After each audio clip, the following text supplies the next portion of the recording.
বিএনপির মহাসচিব মির্জা ফখরুল ইসলাম আলমগীর সাহেবকে বলতে চাই, আপনি সবচেয়ে বেশি গণতন্ত্রের কথা বলেন, কিন্তু আমি আপনাকে অনুরোধ করব গণতন্ত্র কি জিনিস আপনি আপনার নেতাদেরকে শিক্ষা দেন, কর্মীদেরকে শিক্ষা দেন, এটা অনুরোধ করব। গণতন্ত্র জানিই তো না। গণতন্ত্র মানেটা কি?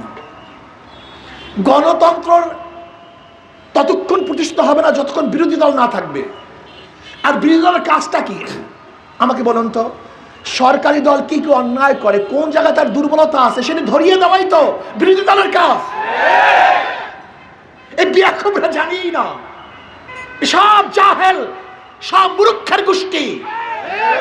বিরোধী দলের কাজই হলো সরকারি দল বা বড় দলের কোন কোন জায়গায় দুর্বলতা আছে এটা জাতির সামনে উপস্থাপন করা। অমুক অমুক এই কাজ করছে, অমুক এই কাজ করছে, অমুক এই কাজ করছে, অমুক এই কাজ করছে, এটা ধরিয়ে দেওয়ার তো বিরোধী দলের কাজ। এই মঞ্চের কাজটা কি? এই মঞ্চের কাজটা কি? তৈলমর্দন করা। এই মঞ্চের কাজ হলো কে কে চাঁদাবাজি করে, ডাকাতি করে, গুন্ডামি করে, খুন করে, জুলুম করে, ধর্ষণ করে, তাদেরকে ধরিয়ে দেওয়া। এই মঞ্চের কাজই এইটা। এই মঞ্চের কাজটা কি? শুধু তৈলমর্দন করা, চাটুকারি করা, এদেশকে ধ্বংস করা, চক্রান্ত করা। এই কাজটা কি? 30 সালে কে কে গুন্ডামি করে, এই 30 সালে এরিয়ায় কে কে গুন্ডামি করে, মাস্তানি করে, চাঁদাবাজি করে, এদেরকে ধরিয়ে দেন। এই যদি মঞ্চের কাজ, এই যদি বিরোধী দলের কাজ। কিন্তু আমাদের জাহেলরা গণতন্ত্র গণতন্ত্র বলতে বলতে গলা শুকিয়ে ফেলে, কিন্তু গণতন্ত্র কি জিনিস তাই জানে না। আমি আমার বিএনপির মহাসচিব শ্রদ্ধা ভাজন ফখরুল ইসলাম আলমগীর ভাইকে বলবো, আপনাদেরকে জানান গণতন্ত্র মানেই হলো বিরোধী দলের দুর্বল জায়গাকে অ্যাটাক করা। কোন কোন জায়গায় কার দুর্বলতা আছে সেটা ধরিয়ে দিবে, উপস্থাপন করবে, জাতিকে জানিয়ে দিবে। মিথ্যা বলেন কেন? চরমনাই পীর সাহেব হুজুর কোন মিথ্যা কথা বলেছেন? তিনি কখন নেশা করেছেন? তিনি কি ভণ্ডামি করেছেন?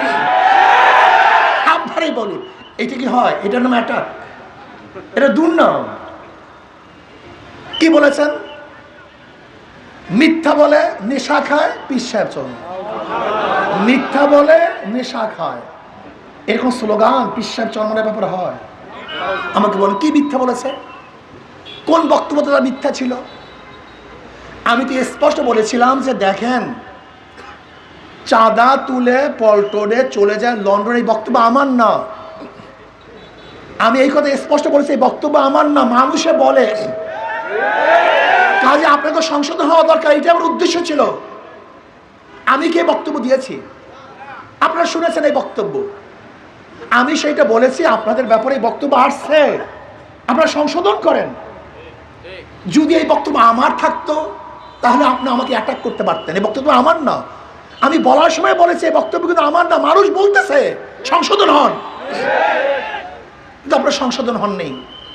তবে হ্যাঁ, তারেক সাহেবের বিরুদ্ধে যে এই কুরুচিপূর্ণ স্লোগানগুলি দেওয়া হয়েছে এটা ঠিক না, এটা গণতন্ত্র না, এটা আদৌ ঠিক না।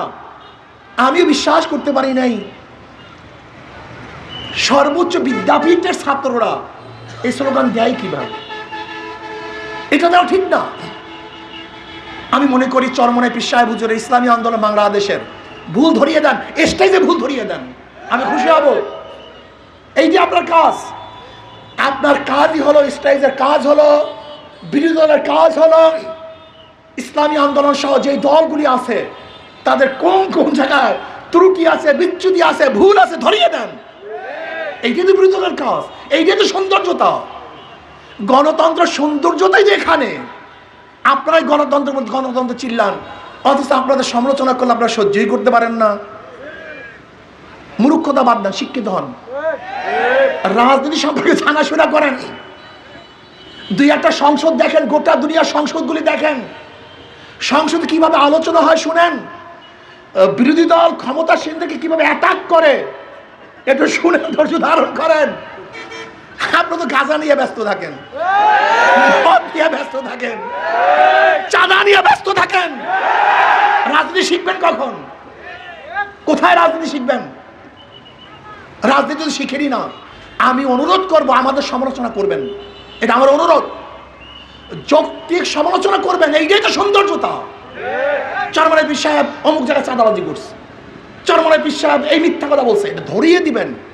চরমনাই পীর সাহেব অমুক জায়গায় গুন্ডামি করছে, চরমনাই পীর সাহেব অমুক জায়গায় অস্ত্রবাজি করছে, চরমনাই পীর সাহেবের দলবল অমুক জায়গায় ধর্ষণ করছে, চরমনাই পীর সাহেবের দলবল স্বামীকে বেঁধে রেখে স্ত্রীকে ধর্ষণ করছে, চরমনাই পীর সাহেবের দলবল চাঁদা নেওয়া দেওয়ার কারণে মা সামনের থেকে যুবককে এনে হত্যা করেছে, চরমনাইয়ের দলবল তারা চাঁদা না দেওয়ার কারণে মানুষকে পাথর মেরে ফেলেছে। বলুন আপনারা সমস্যা কি? সমস্যা কি? এইটাই তো বলবেন নাকি ভাই? ভুল বললাম সাংবাদিক বন্ধুরা? এইটার নাম না গণতন্ত্র? এইটাই তো গণতন্ত্র। অ্যাটাক করুন, আমাদের ভুল ধরিয়ে দেন, জাতিকে জানিয়ে দেন যে আপনারা এই কাজ করছেন, আমরা খুশি হব। কিন্তু কিছু না পেয়ে আমরা পড়াশোনা করি নাই, মিথ্যা কথা বলি, গাঁজা খাই, নেশা করি, ভণ্ড। শোনেন, চরমনাই পীর সাহেবকে যারা ভণ্ড বলছেন ওরা সবাই ভণ্ড। আমি বলছি না, জাতি বলবে, অপেক্ষা থাকুন। নিজেকে অনেক হাতির সাথে তুলনা দেন। শেখ হাসিনার বাহিনী কিন্তু পাহাড়ের সাথে তুলনা দিত যে আমাদের সে বড় দল কেউ নাই, শক্তিশালী কেউ নাই, করুণার চেয়ে শক্তিশালী বলছে না আওয়ামী লীগ, যে আওয়ামী লীগ করুণার চেয়েও শক্তিশালী। কোথায় স্লোগান ছিল আওয়ামী লীগের? সেই স্লোগান কার? যে স্লোগানের জন্য আওয়ামী লীগ ধ্বংস হয়েছে, সেই স্লোগানের জন্য বিএনপি ধ্বংস হবে।